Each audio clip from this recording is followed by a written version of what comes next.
Hi there, I'm Michael Hill with Canine Chronicle TV, and for our Influencers series today, I'm here with Maggie Peat of Primata Cordox Dachshunds, and we're going to talk about who was influential in getting her into the sport of dogs and making the life that she has had in her breed. How are you, Maggie? I'm great, thanks. Awesome. So why don't we start at the beginning? I know you have a family connection to the sport of dogs, right? I do. So I was born into this, literally. So my No parents, choice. yeah. So my parents bred and raised standard long-haired dachshunds before I was born, even. So by the time I was 3, I was showing. Wow. I got my first point at 5. The craziness, people think of me as dachshunds, but my first bred by litter were actually whippets. Really? I did not know Yeah. that. Yeah. And but my first bred by long-haired dachshund litter actually produced the dog that won the group at the garden. Um, Wow. so that was the first time I was Hell of a actually start. a breeder. I like to say I was a breeder before that because my parents were very inclusive. So people who are influential, you can't be a second generation without talking about your parents. So my mom and For dad sure. are Pam and Dave Peat, multiple group judges. And they now breed Afton Pinchers primarily, but they are still involved in Primata Cordox. They come up to the house multiple times a year. They always help with evaluations. Chronicle has actually had a few things where they helped us with kind of Yeah. the videos on judging dachshunds. And they were influential in not just as breeders. So my mom's a nurse, so she's a nurse practitioner. So she was so helpful when I was growing up and learning just the husbandry part of it and whelping Mm. litters and reproduction. She was a reproductive specialist. So Oh, no that's huge. way. Yeah. So having that background was huge. My dad, much more of the handler. Um, Hmm. in fact, my mom started showing the dogs. And after she didn't win a few times, there was well, you should do this and you should do that. And mom then handed the lead to dad and said, if you're so smart, you do it. Do it Um, yourself. and that pretty much was the way it went from there. But going beyond my parents, I'm going to talk about Hannelore Heller, which some people, anyone who's in dachshunds for a period of time will know Hannelore. Kennel name is Hanjos for Hannelore and Joseph, her husband.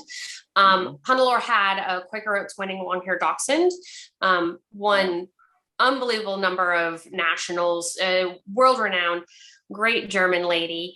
And she bred all different sizes and varieties of dachshunds. She was a professional handler, but she was also a breeder. But she started teaching me as a handler, and she showed only dachshunds, really. Mm. She taught me how to groom. My dad always did the grooming, but when it came time to really getting the specifics and the details, Huddler Yeah. was the key. It's funny, we've gone a little cheater in a lot of ways, and a lot of people take a 10 blade to the neck instead of stripping by hand and Right. using thinning shears. She would roll over in her grave if she saw that these days. How dare. Yeah. Oh boy. And when it comes to breeding, she is very well known for the dogs she showed, but also bred. I can still remember her sitting me down and saying, you have to look at the dogs. It's not about who points the fingers. You have to trust what you have in the ring.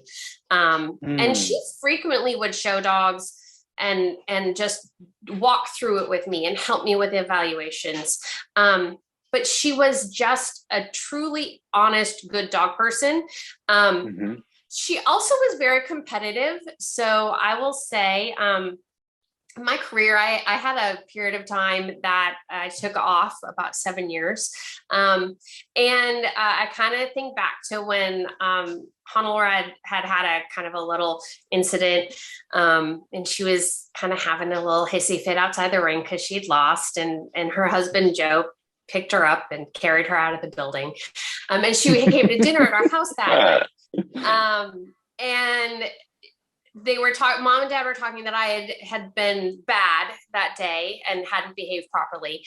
And I said, but it's not any different than what Hannelore does. And it was like, oh boy. Uh-oh. And she's sitting there at the dining room table. And she just, like, the look on her face, she kind of just went completely blank. And then she looked completely like ashamed of herself. And she goes, Maggie, you're right. And just because I did it doesn't mean it's right. And I shouldn't do it. Wow. So I think about that. I thought about that a lot. But I did take a break because I felt that kind of pressure pushing me and becoming too competitive. And so that kind of keeping a very positive outlook, I think, is something that is really important. As a breeder, a lot of mentors. So like I said, Hannelore as a breeder and as a handler. Most people don't know me as a handler. I actually showed dogs a long time. I was going to be a professional, change that strategy. I'm in finance now, but I still take a lot of pride in when I walk in the ring, what I present. So I just touch a little bit on mentors as handlers. One of those is Michael Zolo, also a dachshund person. My life really revolved around dachshunds and always has. The dachshund world it's very small when you think about it. You have a lot of specialists. You have a lot of people who only breed dachshunds, but also a lot of people who only show dachshunds. And so Michael was very helpful to me because he showed other dogs as well, but he was a well-renowned dachshund handler. So he had a ton of influence on me on how to take working with other breeds and bring that to dachshunds and learn how to present a dachshund better after showing other breeds. And dachshunds, I'm sure people disagree with me, I think are some of the hardest breeds to show. Their structure is so different. So you think about like a bulldog being really difficult in different structure. Dachshunds, I think the bigger challenge is not only are they a different structure, but they're mentally they're a hound and a terrier. Like if you want to make your life difficult, let's give them a hound and a terrier. Gluttons for punishment, are we? Exactly. So, there's a lot of quirks in showing dachshunds. Some people they don't even hold the tails anymore. I consider them a head and tail breed. That's kind of where I grew up with it. But so that's kind of the handling side of it. But going back to how I got to where I am today, Tom and I breed purely standard long-haired dachshunds at the moment. We actually have a miniature from a mixed breeding. So in dachshunds, they're a breed. So you can breed standard and miniature, smooths and wires. So we have a long hair female who's small. And we're going to hopefully breed our first miniature litter next year. Wow. So that'll be a first for us. But talking about breeding different sizes, Dee Hutchinson, Rose Farms, I'm sure many dog people know that name beyond just dachshunds. She's an amazing woman. I spent an entire night with her. I was competing in junior showmanship and my plans for going to Westchester fell apart. And she literally dropped everything, picked me up at the airport and took care of me for the weekend. She and Pat Beresford actually, but it was a night with she and Pat and they just talked dogs and old dogs for like hours. I mean, it must have been 6 or 7. And I have to say that those conversations with the breeders, be it Hannelore or, Dee or Pat Beresford or, sitting at the Dachshund National back in the day, when you used to sit outside the ring after judging was over, I'd be a teenager and you just soak it all in and hear everything. I am a sponge when it comes to looking at historical, pictures and pedigrees. I definitely think that both Hannelore and Dee really ingrained in me that dachshunds have a particular look, be that, the front is really important, but they're a balanced breed. You have to have both front and rear. And then when talking to my parents, so I said, Ben was my first bred by litter. He was born in 1991. Gosh, that's way back. Maybe 1990. I think it was 91. at that point, I already been around almost 20 years of being with dogs. That, like I said, was my first breeding. And I worked really hard. I knew what I wanted. I had my stud dog, but I didn't have the bitch that I wanted to breed to him. And I actually worked with Dan Harrison to get a bitch. So I finished other dogs of his in order to get a Boondocks bitch. Wow. So that I could breed to my dog, Bert, Pramada's Q-Bert, and that produced Curmudgeon. So one of the things that Hannelore told me is you have to have something in mind, what you're going to do. Like what, you don't just do a breeding to do a breeding. So I knew what I wanted and I knew how I needed to get there. I needed something else. So I knew I didn't have the bitch I needed. So got the bitch from Dan, bred to my dog, who I knew had things that I liked, but needed to improve on.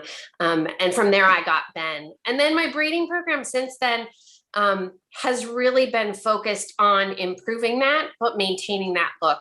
And one of the things that I loved about the Hanjo's dogs and the Rose Farms dogs, you can see a picture of them throughout time and know what they are and say, oh, that's a Rose Farm dog, or that's a Hanjo. Yeah. And to me, that's really important. And that's something that I've really focused on. And they also both agreed that they're dogs first, they're pets first. So temperament was always really, really important. My parents, as my mentors, really ingrained that in me, because they're our house dogs. Like we didn't have a kennel situation. Dogs were in the house. So it was very much a, you know, these are your pets. These are your house dogs. These people are going to be somebody else's pets. We didn't keep 40 dogs. You had maybe 10 to 15. So it's very much a small hobby breeding program. If you do that, you have to rely on, you know, companion homes and other people in the breed that you can go to for a stud dog or find a bitch that you want, or, and through that kind of openness from other people is what prompted me to reach out to breeders in other countries. I mean, I have very, very good friends in England and also in Australia who I consider partners, who are extremely helpful and influential.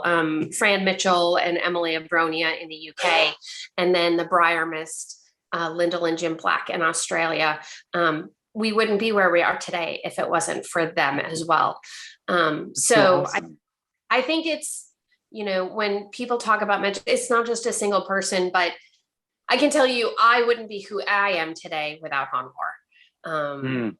And it's clear that she made an impact. You can see that in every time you mention her name, you light up. And frequently, you know, if I'm questioning something else, I'll even say, you know, think to myself, oh, how did Dee do that? Or how did she get that dog? But Hannelore, without a doubt, was my thing. And like I said, when it comes to handling, Michael Zolo to me was impeccable. The man could just disappear. The dog would be all you saw in the ring. So if someone compliments me on, you know, I have beautiful hands, or you just highlight the dog well, to me, all I think of is that's all from people who have helped me. I work for more handlers than I care to admit, from Jay Richardson to Denny and Peggy. I literally spent an entire summer in Texas working for Denny Peggy. She will know to this day, she taught me there's no such thing as bad advertising, and you never give up free advertising. So it was, I'd gone Best Junior, and the kids wanted to go to Astroworld, and I went, and I missed my opportunity for the Best Junior to run around the group ring. And Denny's like, that was your opportunity for all those judges to see you went Best Junior today, and you went to Astroworld. What a lesson though. Wow. Yep. So as you can see, I've never forgotten that. I was going to say that one stuck. Puking on a roller coaster went with it. You know, it's very the lesson was drilled in there. That's right. So, you know, I know I've missed people. The other thing I want to say is, as somebody who had such strong mentors, I find being a mentor really important. I have a young man who has just really impressed me. I gave him a finished with a really dog. great weekend this past weekend, He did. He beat my dog. I love.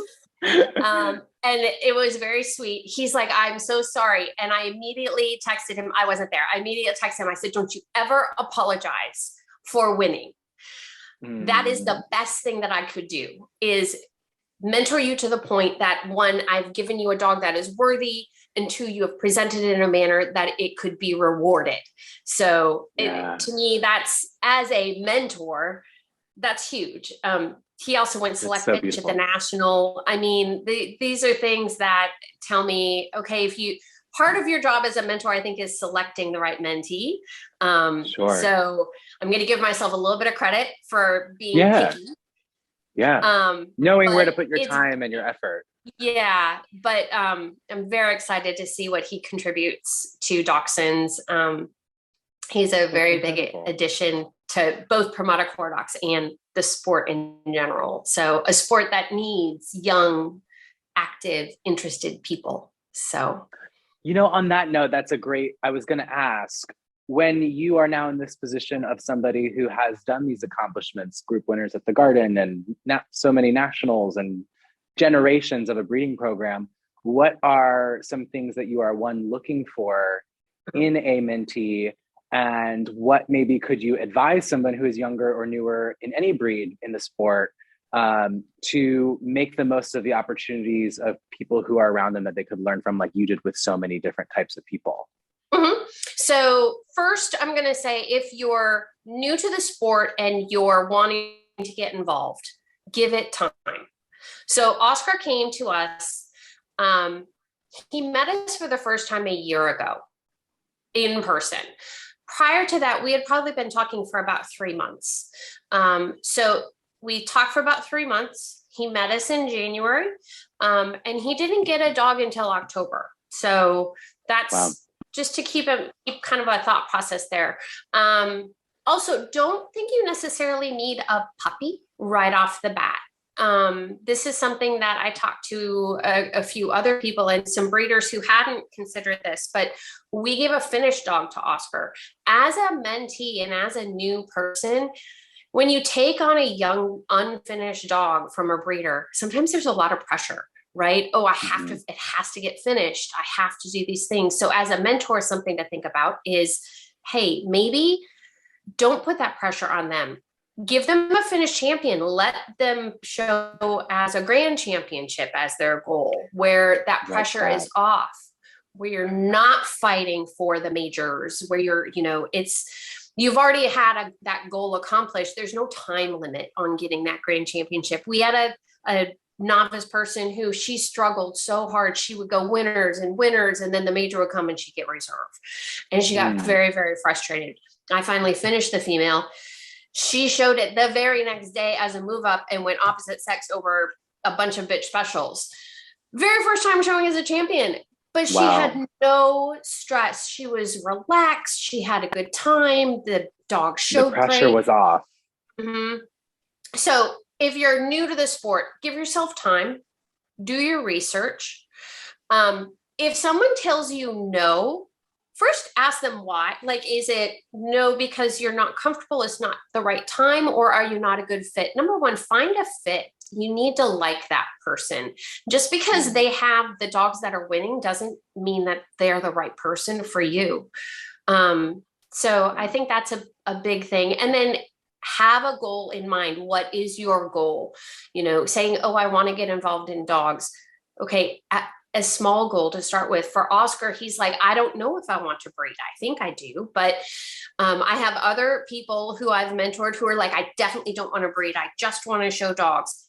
There's nothing wrong with that, but it's very difficult to go to a breeder and ask for them to mentor if you don't know what you want. And when you're dealing with, say, children, junior showmanship is huge to me. Like I said, I started showing when I was 3. I was a top junior in the country at the end of my career. For juniors, I have to say, part of it is the AKC requiring people to own dogs is very, very challenging. That makes it so difficult for these kids to show other things. I'd actually like to try and change that. But for kids who want to get involved, know that you don't have to be a professional handler to be involved in the sport of dogs. You can do what I do. I go to shows, I don't know, 6-7 times a year. We finish our own dogs. I breed, I go to the national, you can go to the big shows, but you don't have to commit your entire life to the sport of dogs as a handler to be involved. So if you say, I really like it, but I really like to play soccer, or I really want to, cook or whatever, it doesn't mean you can't be involved with someone. I happily help kids who are juniors who, go to shows once a month and that sort of thing. So I think my point is, being a mentee doesn't mean you have to be all in. You have to give everything. Dogs are important and they take time, but it doesn't have to be all or not. Does that make sense, Michael? Absolutely. No, I think that's such a great point. Because I mean, even in my line of work too, I work in dogs, as a full-time profession training dogs, but then I'm able to go to shows as something that I enjoy and with personal dogs. And, and I can customize according to availability what I want to do. And I think that's such a great point for people to realize, especially like when you have a junior, right, with so many other obligations, like there's just your childhood and all the things that go with that, or also college and education.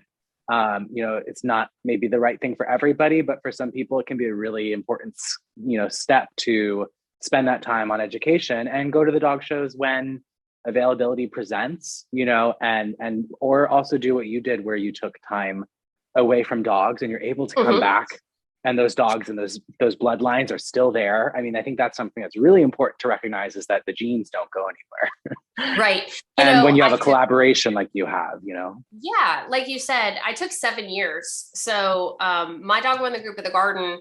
I kind of describe it that I had turned into Parker Posey's character from Best in Show.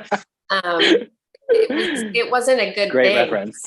Yes. And I'm like, that's not good. I can't do that. And I decided I couldn't just step back from dog shows. Like I really needed to take a true break. I really focused on my career. And when I decided to come back to dogs, I was actually given dogs from my bloodlines, from other breeders. And they said, look, you brought us this, here you go. And so we call that the reboot. And from that reboot, I believe I was looking at Tom, we have over 75 champions since we came back. And I just, and something that I kind of like to talk about, of those 75 champions that we have, almost over half of our puppies are placed in companion homes. Because part of Pramada Corodox is something that Honor ingrained in me is you show the best. You show the absolute best. And your best is not the same as someone else's best. So when we look at dogs out in our run and that puppies, we'll place an entire litter of puppies that some people will be like, those are better than anything I've seen. And our answer is, but it's not better than what we expect. So that from Honor basically telling me the best. It's about the best. It's about quality. It's not about quantity. And that point. as a mentor is another thing that I really focus on, that, it's for these people new to the sport, it can be extremely wearing if they're trying to do shows every weekend and they're, focused on rankings and everything else. The ranking system is in your face. You can't ignore it. I won't deny that I was very excited. My dog finished number 1. It was crazy. Congratulations. Thank you. Our goal for the year was top 5. And my husband actually reminds me on a daily basis, this is about your dogs being shown and people seeing them, not about your dog being number 1. I like that. That's a great line. So it's very much, the reason I have a dog out with a handler is 2 reasons. You have to believe in the dog, which I do. And he is of such quality. I want people to see what Pramada Corodox produces. But also, I can't be a mentor to not just other exhibitors, but to judges if they don't see what I consider an exceptional dog. So if I'm only doing 20 shows a year, how do they know what I think is a good dog if it's not out there? So it's a great point. It's a decision that I make. I can't do all those shows, but I'm lucky enough to be able to have Catelyn do it on my behalf. But that's something that Homeowners always told me when I would look, I'd be like, well, you know, you've won with this dog so much and so forth. And then I would go in and win and she would lose that day and she wouldn't be mad. And I'd say, why aren't you angry? She's like, your dog isn't here. She's like, these judges have to put up what's in their ring. They can't judge what's not there. So if my dog isn't out there being shown, they can't see it or recognize it or appreciate it. So, and judges, like we said, they're just people. So yeah. And especially if it's not your breed, you can only go off of the dogs that you've seen and experienced in the flesh. It's such a great point.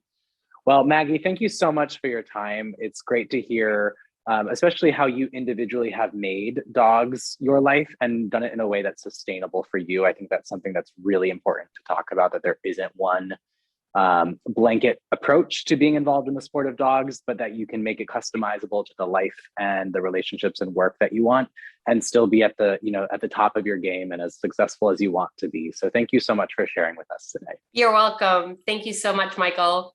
It is our pleasure. Have a great day. Thanks.